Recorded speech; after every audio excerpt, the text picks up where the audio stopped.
आज की इस ऐतिहासिक सभा की अध्यक्षता कर रहे रामनाथ सिंह हमारे बीच में कुरुक्षेत्र से चलकर आए पूर्व सांसद हमारे मुख्य अतिथि श्री राजकुमार सैनी जी यहाँ पर मंच पर उपस्थित और बहुत खूबसूरत संचालन कर रहे बहुत ही कर्मठ और जुझारू संदीप सैनी जी, मंच पर मदन सिंह सैनी जी, परवीन सैनी जी, धर्मेंद्र सैनी जी, दिनेश सैनी जी, जोगेंद्र जी, अनुज जी,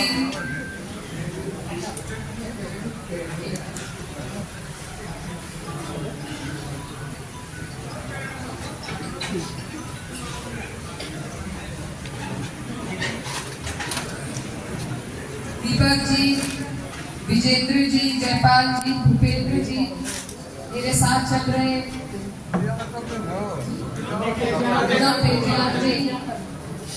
साजिद हसन मेरे मामा जी, मेरे चाचा मुस्तकीम कच्ची गढ़ी से और तमाम हमारे क्षेत्र के जिम्मेदार लोग जो यहाँ पर मौजूद हैं, आप सभी का मैं इस्तकबाल करती हूँ। आप सभी को नमस्कार, अस्सलाम वालेकुम। आज बहुत खुशी का दिन है, दो हमारे पास अवसर है। आज ईद भी है और हमारे महात्मा ज्योतिबा फूले जी की जयंती भी है, तो इन दोनों ही खूबसूरत अवसरों के मौके पर आप सभी को ढेर सारी शुभकामनाएं। और आज का दिन आपकी सभा से और भी ज्यादा ऐतिहासिक हो जाता है। आज हम लोग यहाँ जिनकी जयंती मनाने के लिए उपस्थित हैं, वो हमारे समाज के सामाजिक न्याय के ऐसे योद्धा रहे हैं जिन्होंने समाज सुधार के लिए अपना पूरा जीवन न्यौछावर कर दिया। अगर समाज में बदलाव लाना है, समाज को प्रगति पर ले जाना है, तो सामाजिक बदलाव और राजनीतिक बदलाव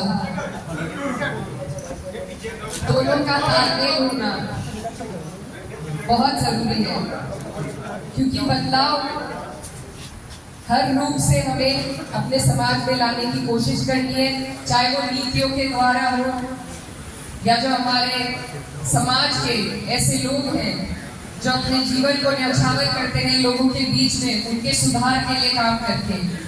दोनों ही चीजें बेहद जरूरी है और इनका तालमेल होना और ऐसे लोगों का चयन करना जो हमारे जो महात्मा रहे हैं, उनकी दी हुई सीख को उनके पदचिन्हों पर चलकर नीतियां बना सके, ये बहुत जरूरी है। आज पूरे देश भर में चुनाव का दौर है। यहाँ हम जितने भी लोग उपस्थित हैं, हम सभी महात्मा ज्योतिबा फूले जी के अनुयायी हैं और हमारी कोशिश यही रहनी चाहिए कि हम उनके मार्गदर्शक पे, उनके दिखाए गए रास्ते पर चलकर अपने समाज को पढ़ाई की ओर अग्रसर कर ही आगे ले जाए। आज हमारे बीच में कुरुक्षेत्र से चलकर आए राजकुमार सैनी जी, जिन्होंने बहुत ही अच्छी बात अपने भाषण में आपको और हमें समझाने का प्रयास किया, कैसे ये जो सरकार है ये समाज का हित नहीं चाहती है, चाहे उसमें कोई भी वर्ग हो, कोई भी समाज हो। ये सिर्फ पूंजीपतियों की सरकार है और आपके हमारे वोट लेकर ये काम सिर्फ उनका करना चाहती है। आज सबके सामने इनका पर्दाफाश हो चुका है। सारी सरकारी संस्थाएं जिनसे आपको हमें सुविधा मिलती थी, कम दरों पर हमारे काम हो जाते थे, हमें आरक्षण भी मिलता था, पेंशन भी मिलती थी, वो सब बेचकर इन्होंने प्राइवेट सेक्टर में देकर अपनी नीयत को साफ कर दिया है। ये लोग नहीं चाहते कि हमें इनकी तरफ से कुछ भी लाभ पहुंचे, तो हमारा प्रयास यही रहना चाहिए कि ऐसे लोगों को जिनको हमने ही सत्ता पर बिठाया है, उनको अब सत्ता से हटाने का हम काम करेंगे। 10 साल से डबल इंजन की सरकार आपने हमने देखी, क्या लाभ आपको मिला, क्या लाभ हम तक पहुंचा, ये आपके सामने है। कोई ऐसी इनकी नीति नहीं है जिससे किसी गरीब आदमी को फायदा पहुंचाओ। कोई ऐसे संस्थाएं इन्होंने नहीं बनाई जिससे हमें एजुकेशन में रास्ता दिखे, महिलाओं के लिए हो चाहे पिछड़े वर्ग के लिए हो। ये लोग सिर्फ हमारा वोट लेकर, हमें आपस में लड़ाकर सिर्फ सत्ता हथियाने के इनकी मंशा है। तो आप सब यहाँ पर जागरूक लोग उपस्थित हैं। आप लोग सब समाज के हितैषी हैं। आपके दिल में समाज की चिंता है, इसलिए आप सबसे मेरा यही आग्रह है कि हम बूंद बूंद से ही दरिया को भर सकते हैं।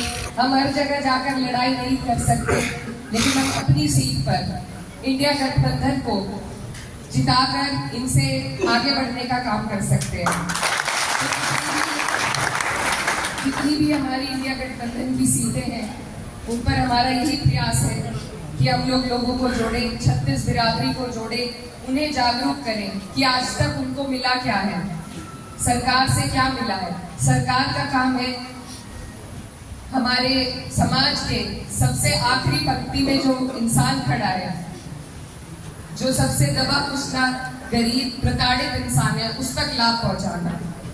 लेकिन ये सरकार इसके विपरीत ही करती है।